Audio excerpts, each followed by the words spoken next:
আচ্ছা, আপনি কি পৃথিবীর সবাইকে একই মন মানসিকতায় নিয়ে আসতে পারবেন? পারলে বলিয়েন, কিন্তু ব্যক্তিগত অভিজ্ঞতা হচ্ছে পারবেন না। কিন্তু এই না পারা সত্ত্বেও আমরা কি করতে পারি যাতে আমরা মিলেমিশে থাকি, শান্তিতে থাকি, অথচ উত্তর উত্তর নিজেদের উন্নতি করি?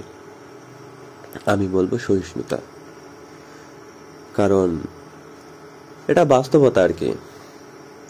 প্রত্যেকটা মানুষের বেড়ে ওঠার পরিবেশ, পারিবারিক পরিবেশ, সামাজিক পরিবেশ, সাংস্কৃতিক পরিবেশ, ধর্মীয় পরিবেশ, রাষ্ট্রীয় পরিবেশ এক না। আর এক না বলে অনেকের সাথে অনেকের মিল হতে পারে, কিন্তু হুবহু কারোর সাথে কারো মিল হয় না, হবে না। সারা জীবন চেষ্টা করেন, সম্ভব না।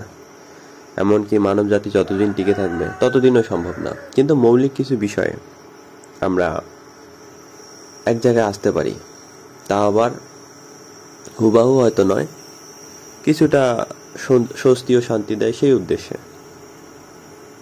যেমন পাপ করা খারাপ, অন্যায় করা খারাপ, কিন্তু এই অন্যায় পাপ আসলে কোনটা অন্যায় কোনটা পাপ সেটা সবার কাছে এক নয়। এক নয় বলে দেখবেন একজনের কাছে যা অন্যায় অপরের কাছে সেটা অন্যায় নয়। কিন্তু এর মাঝখানেও, ন্যায় অন্যায়ের মাঝখানেও আমরা একে অপরের প্রতি শান্তিতে থাকতে চাইলে সহিষ্ণু হতে হবে। সহিষ্ণুতার কোনো বিকল্প নাই। আমরা প্রতিবাদ করতে পারি, কিন্তু সেটাও সম্মানের সাথে, অসম্মানের সাথে না। এটাই শিখতে হবে যদি শান্তি চাই। তবে মানে এক কথা বলতে গেলে সহিষ্ণুতার বিকল্প খুব কম।